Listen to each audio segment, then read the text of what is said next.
everybody, and welcome back to another episode of the Garage Gym PT Podcast. Um, Sitting with you here, as always, is David Farwick and Lou Follenkamp. Yeah, we got a hot one today. Tell them a little bit about what we're going to talk about today, Dave. Yeah, so we kind of just had the idea to go over player injuries as they happen to give you an accurate time frame of healing and kind of the expectation. And what better time to do it than when Joe Burrow goes down again and scares the hell out of Cincinnati? No, that has been the talk of the town in Cincinnati, and people have been offering their calves Yeah, for and there's Joe. been a ton of speculation and a lot of this stuff that's inaccurate based upon diagnosis too. So I guess we're Mhm. just here to provide some clarification, some timelines, some expectations, and hopefully put this sucker to rest for people. So when did this all happen? I'm trying to remember. I think it's about 10 days ago now. 10 So days ago now. two Thursdays ago when we actually had a peak in heat. I want to say it was like 95 on the field. Oh, gross. Um, yeah, which to be honest, really just it helps that it happened a week ago. So as far as like the timeline that Joe chose to do this, it's very advantageous for him to avoid missing time. hmm I guess let's go through and see if we can get a proper diagnosis. The hmm the speculation that I think I'm hearing from everybody is an Achilles injury versus a calf injury. Okay, Correct. so let's paint this picture accurately here. Guys, it is a grade 1 plus to 2 calf strain. As from everything that I'm hearing from the camp, from ESPN, uh, Inside and Out, and I really haven't heard much outside of it. Mm-mm. Obviously, everybody gets finicky when they hear Achilles because they think rupture, but the two are very, very different. Correct. And I'm even going as far as speculating that Joe had something bugging him because he came on with a calf sleeve that day. So that even begs the question, why are we out here? But once again, that's all speculation. True. Now, specifically, just to kind of give you guys a little bit of an idea about what a strain is in the musculature, you can break this down into different grades just for the purpose of today. You can have a grade 1, which is a mild or like a first degree muscle strain. There's a grade 2, which is more of a moderate or second degree muscle strain. And then also a grade 3, which is basically where the muscle is practically ruptured. Yeah, it's a severance. Yeah, where there's a discontinue within the entire from origin to insertion. Something has torn fully. Yeah, I Uh, think they go percentage based, right? So one's like up to mhm, 10%, two's 10 to 50%, and then three can be anywhere from 51 to severance. correct. Maybe there's a grade 4 based upon who you read, which would be the severance, but Yeah, it all depends. true. Yeah, that is yeah, that's another good point to make. Depending on who you're going to read on and the different degrees of rupture. Um, but regardless, with this high level of an athlete, you're going to want to make sure you do your due diligence for his recovery, and just making sure that we're not trying to push too hard just to get back toward the first preseason games, let alone I think they're even talking about I think Jamar Chase came out and basically said that he thinks that Uh, Burrow should be out until week 5. Dude, I don't know what that was about. I I think don't know he's either. I think he's relating this back to his own hip, which, hmm for reference, Jamar Chase had a stress fracture with the labral tear and sought out hmm multiple different medical consultations. Um, yeah, the two are completely different, and it's apples to oranges here. hmm So I'm not really sure where that came about, um, hmm but I think he's trying to relate it back to his own personal problems or whatever. So but it's just completely different. but we're here to tell you why. Um, so Zach Taylor's come out and he's been pretty uh, stoic on it'll be several weeks, Hmm. and uh, he hit the nail on the head. So we go into that 1+2 category. You get towards 6 to 8 weeks, depending on the severity of the two. Maybe Hmm. closer to 6, depending on if it's a 1+2- type of deal. Basically, kind of speculating that it's 25% ish Hmm. if we're going to categorize it. Uh, so in reality, this could be a best case scenario for the Bengals and the Bengals fans, in that he doesn't have to accrue unnecessary reps, and he'll still be good to go by the start of week one, True. which of Yeah. course I think was 6.5 or 7 weeks to the date that he did it, which is a perfect healing Yes. time frame. When is the first?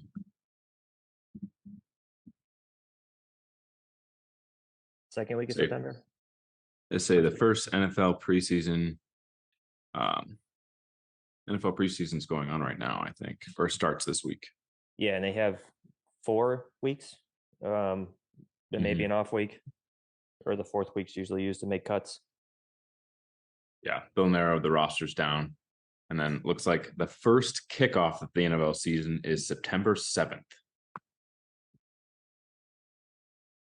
Yeah, they did like a countdown. I think it was 45 to 50 days to the Hmm. start of the season when he accrued that.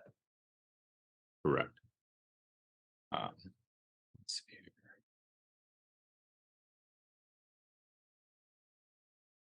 Yeah, dang, crazy. We're already on the the cusp of the start of the NFL season. That's nuts to me. I feel like we just started summertime.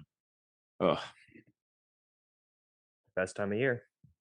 I was gonna say fall sports coming around the corner. It's gonna be great. It's gonna be great. Um, but now looking into this injury, I mean, Dave, you said how many weeks again? I think he had 6 to 7 6 to 7. Okay. from the So start. that would get him through the next preseason games and then into the start of the season. I think that their strategies uh, to sit him the entire time and just let him accumulate reps as he's healing. And guys, there is a bit of gamesmanship that's coming from the front office here to mess with the Hmm. Browns on week one, because Joe's been historically bad against the Browns relative to any other team that he's faced. Hmm. So I think that they're doing this just like Patrick Mahomes did with his ankle, to kind of stir up some gamesmanship here. True. You don't want to And give away too much before the start of the season. yeah, and they're not letting them get a game plan based upon what the Bengals want to do in Joe's strength. So they have to prepare for two people and kind of split their practice time 50-50. Hmm. Who is the backup quarterback for the Bengals? Trevor Simeon. I don't know where he's out of.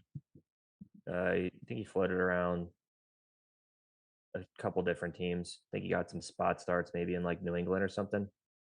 Oh yeah, came from the Saints in 2021, and then he was with the Bears in 2022. But yeah, he's just got like a spot start here or there. Oh yeah, shoot. Yeah, I'm not too familiar with him.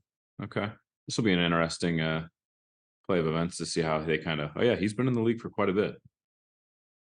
But I mean, like Looks they're like. even activating people on their practice squad. They just picked up another QB. So I truly think the front office is just gaming the Browns here to try to screw up their game plan Hmm. for week one. I mean, if Burrow, that's the other thing. You don't want to rush Burrow coming back, and the off chance that he makes this injury worse. I mean, taking your, like I said before, doing your due diligence on his recovery to bring back your star.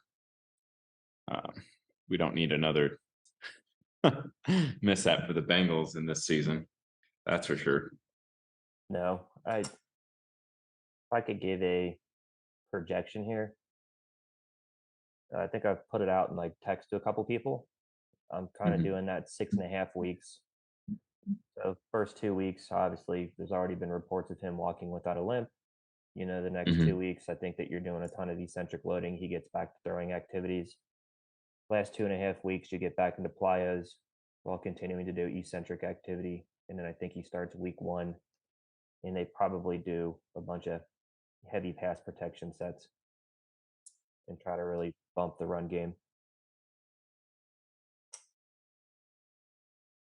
It'll definitely be interesting to see how they're going to go about um, maybe modifying the offense with who's available as well.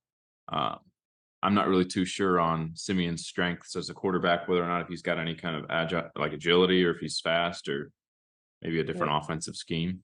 I think he runs around in the pocket, but like I said, I'm looking forward. Hmm. I think there's a good shot he does start, meaning Joe Burrow starts week one Hmm. and definitely starts by week two. Yeah, The Jamar Chase I would agree comment with kind that. of kind of threw everybody into a loop, and it's just not that serious. Yeah. Or you could look at it as he's trying to play more of a psychological game and throw people off that he's not really actually going to be back for that many games, but then maybe he does come back for that many games. Yeah, like I said, I You really never know. yeah, I really do think that they're kind of playing with people's psyche on this one Hmm. more so than it is like Joe's capability. And I think that there's probably a what do we call it, like unanimous front to try to do this between Zach Taylor giving the several thing, Jamar Chase saying we don't need you, and everybody just drawing up and stirring up drama for the NFL to kind of try to figure out on their own. True. And then just as a note, some of the other Bengals players dealing with injury right now. It looks like you have Charlie Jones. Actually, looks like he suffered an injury to his shoulder, who's questionable for week one as well against Cleveland. Um, Looks like updated on August 1st. Let's see here. The other big one was Travion Williams went down with an ankle sprain and is week to week. Yeah. So he's from what it says on their website, it looks like he's also questionable for week one. And then Hendrickson also says lower body injury is questionable for week one. Uh, so kind of curious to see how those three in particular, Burrow, Hendrickson, and um, Williams, all kind of make their way back toward the playing field again. Yeah, and I'm not sure how many of you guys play fantasy football. Questionable means likely as an FYI. So Yeah. they're not shutting anybody down. Once again, it all just boils down to kind of using your injury status as needed to kind of hold people from practice. But one big thing to touch on here, everybody wants to talk about Kobe Bryant and Kevin Durant with like the Achilles tears, Yeah. maybe even Cam Akers. There's a lot of favorable things for the position of quarterback that probably put uh, this time frame once again closer to Joe starting. So by nature of the Hmm. sport, in his position, he's doing a lot of stationary stuff. He isn't really doing much power side to side, running, jumping, cutting, etc. Obviously, in the ideal world, he has an 8-second clean pocket, or they're doing a bunch of screen plays to make sure that he's not exposed. Hmm. So I think as far as like the position, the demands from his calf aren't that great. So if we were talking about running back one, wide receiver, tight end, if you'll remember last year, Hayden Hurst went out for about 4 weeks, 5 weeks. He had the exact same injury, guys, and his position is much more demanding from a power and force generation standpoint. Hmm. And by the way, Joe's younger, so It's very there's true. a lot of stuff that I think is cascading this time frame closer to the 6 weeks. Hmm. And And then just to kind of, sorry, we're going to I say that.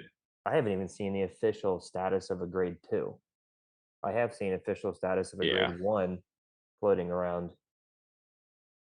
So I think that we are looking at the 10-ish, 15-ish soft tissue category. Hmm. As I say, it doesn't look like it's anything crazy. I think they're just being more cautious and conservative just to maintain their stars, production status later on in the start of the actual season. And of Um, course, he's going to sign the most guaranteed contract in the history of the NFL here shortly. So they're protecting their asset. exactly. I mean, if you're going to put money into him, you want to make sure he's going to be able to stick around and perform. But just to kind of give you guys a little bit of an anatomy lesson, just to kind of, they say calf strain. Um, there's two different parts to the calf that this could be in, whether or not if it's the soleus, which is the deeper part of your calf, or if it's the gastrocnemius, which is those two big heads that you can kind of see superficially in your calf. But all three of these blend into the Achilles. Now, the word Achilles hasn't necessarily been tossed around from what I've been reading. Um, Yeah. like, E- Everybody's just jumping to worst case scenario. It's yeah, it's muscle belly. yeah, so if it's up in the muscle belly, I mean, from what they're making it sound like, it could just be up in the actual muscle belly, away from where it attaches into the Achilles tendon. Haven't really heard anything about like a mid-substance Achilles tendon tear or like an insertional detachment. So like, I don't, that's nothing crazy to be worried about. But just where like the two heads of the gastrocnemius and then the soleus kind of blend together into that sole or into the Achilles tendon, you're probably thinking even more proximal to that. So nothing too insane. And Just let it take its healing time. everything indicated that it was away from the heel. Like the way he Hmm. went down, uh, wasn't grabbing at the ankle. So take that for what you will. But once like it just kind of I don't know, is validating to all of what we're saying. Hmm. So if he was going to grab down at the ankle, the Achilles actually is a rupture and it'll ball up, and Right. you're not going to grab up near your knee. But I guess like let's kind of go through the if you were in the room, how are you treating this? And I guess we'll go by like every 2 week category for like phasing him as a return to play protocol. I Hmm. obviously touched on it a little bit at the beginning as far as like what I expect to see from them as like a progression. Hmm. I mean, I guess if it's just going to be like a grade one, first of all, straight off the gate, I don't think you're going to be doing any kind of crazy stretching. With a muscle strain, stretching is actually going to be more counterintuitive to this, because the muscle's already basically been stretched beyond its capacity. So you've had that strain, you've had that irritation.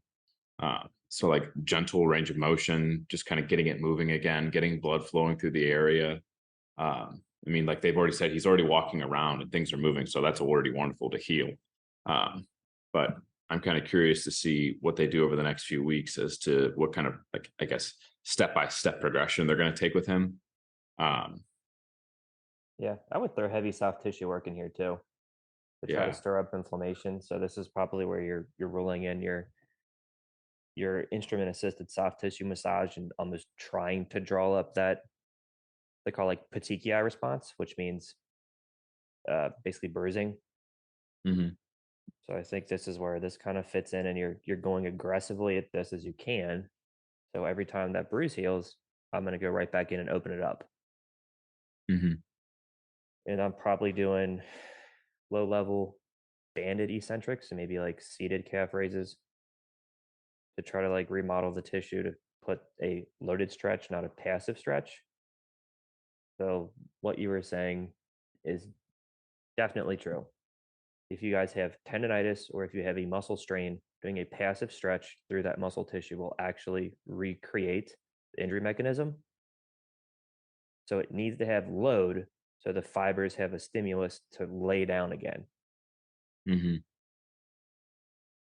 You want to like toe the line of what's enough for it, but at the same time not overload it to the point where you aggravate it again. Yeah.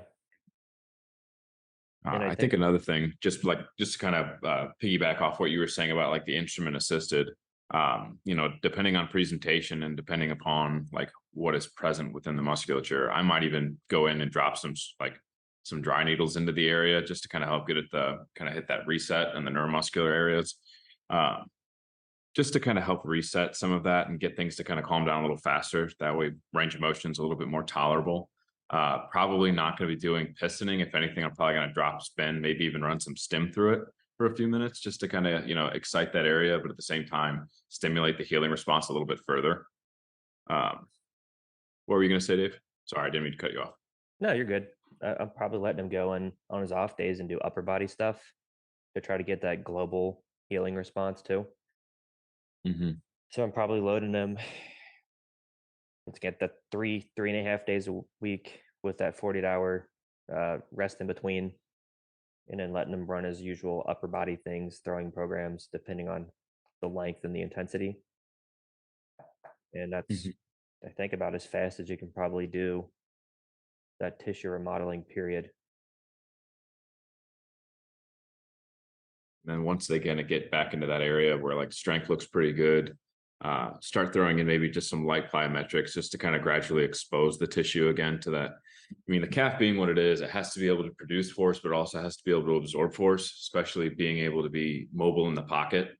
So being able to like take that tissue, make sure everything's kind of solid, sound, and then exposing him to that kind of a stimulus again gradually, I think will also not just build like confidence in his mobility and his agility in the pocket, but then just the strength and integrity of the tissue that he is injured as well.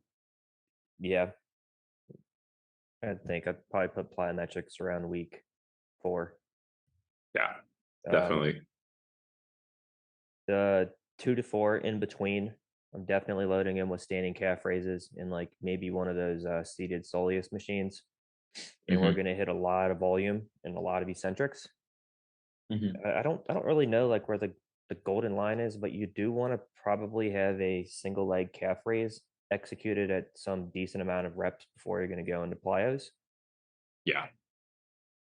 Uh, I don't really recall any good rule of thumb research on that, but I don't know if you're doing like 4 sets of 8 to 10 with good controlled and tempo. Hmm. I'm probably willing to speed you up. The other thing that can be said on this too is like sled work, right? So if you have a Hmm. sled, you can like literally cue these people to get onto the balls of their feet and push through their calves, and that's just going to maintain the isometric contraction needed for running.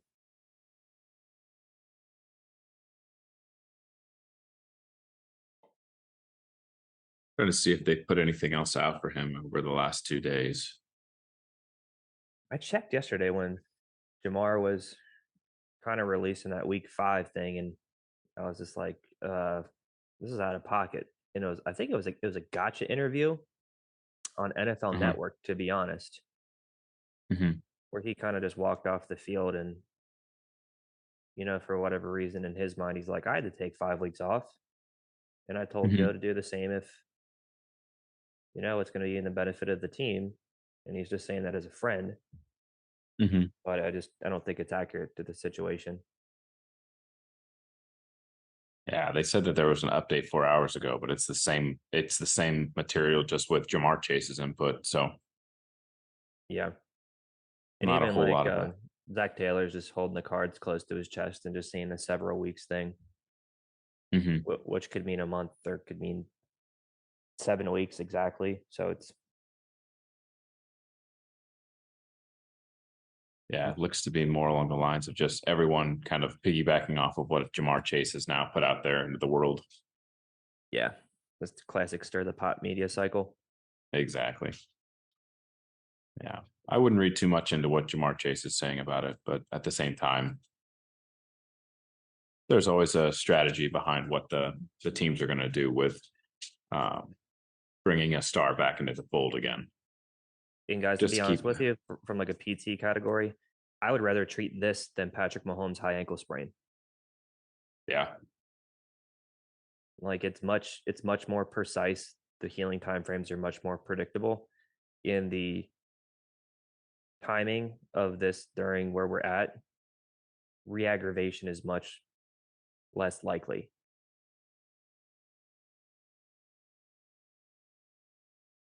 So when push comes to shove here, I am still looking at a week 1 start. I would maybe put it 75-25 that he Mhm. starts week 1 versus week 2. I'm kind of curious to see what they're going to do. I mean, the Bengals versus because they open up with Browns, missed divisional opponents. okay. So if it's Bengals versus Browns, man, I don't know. That'll be an And interesting setup. I think the next week is the Ravens too.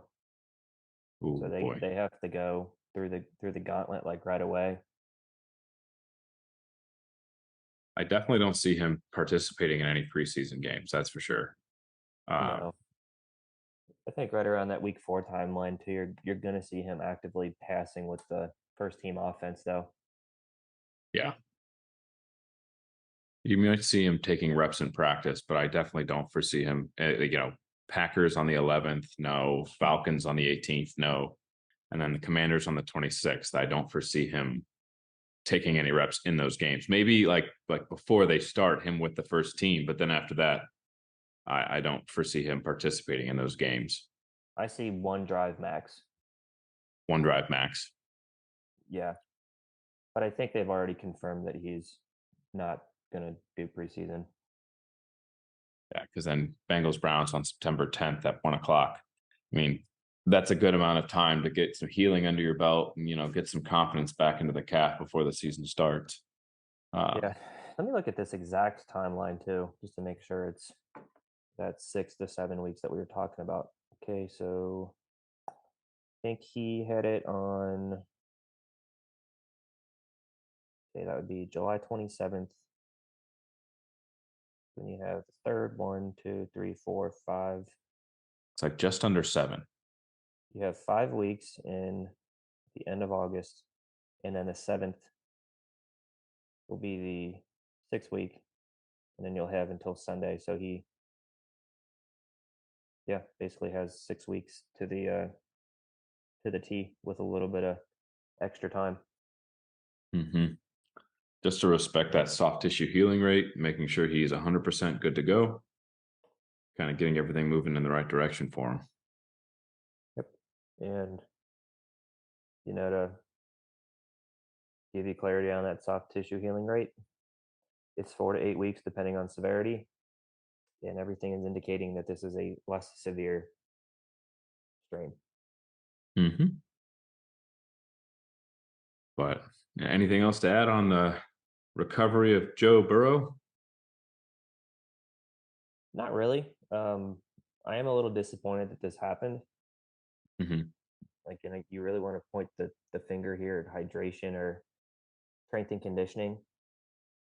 Um, something kind of needs to be said here for doing too many plyos in the off season and Mm-hmm. not sticking yourself under enough eccentric load. And from a personal perspective, I think I would want to see him really focus on gaining leg mass. Mm-hmm. Like when you think about somebody accruing a lower body injury and you put him up Mm-hmm. against Jalen Hurts, it's probably going to be Joe, not Jalen. Jalen boasts a back squat of 600 pounds. Oh, Yeah. And he's like a Texas jeez, power lifter. So jeez, Pete, I don't know. that's actually Guys kind of nuts. having more strength in the reserve there is probably a good thing, especially considering the ACL uh, recovery as well. Say he had that injury on the left knee. Yeah. The calf injury is on the right side. They were opposite. Okay, I don't think that they're intertwined, but I'd be curious. That'd be kind of fun to look into a little bit more of. But no, we hope you guys have enjoyed our discussion today on Joe Burrow's calf injury and the upcoming season for the Cincinnati Bengals. Um, we will see you guys in the next episode.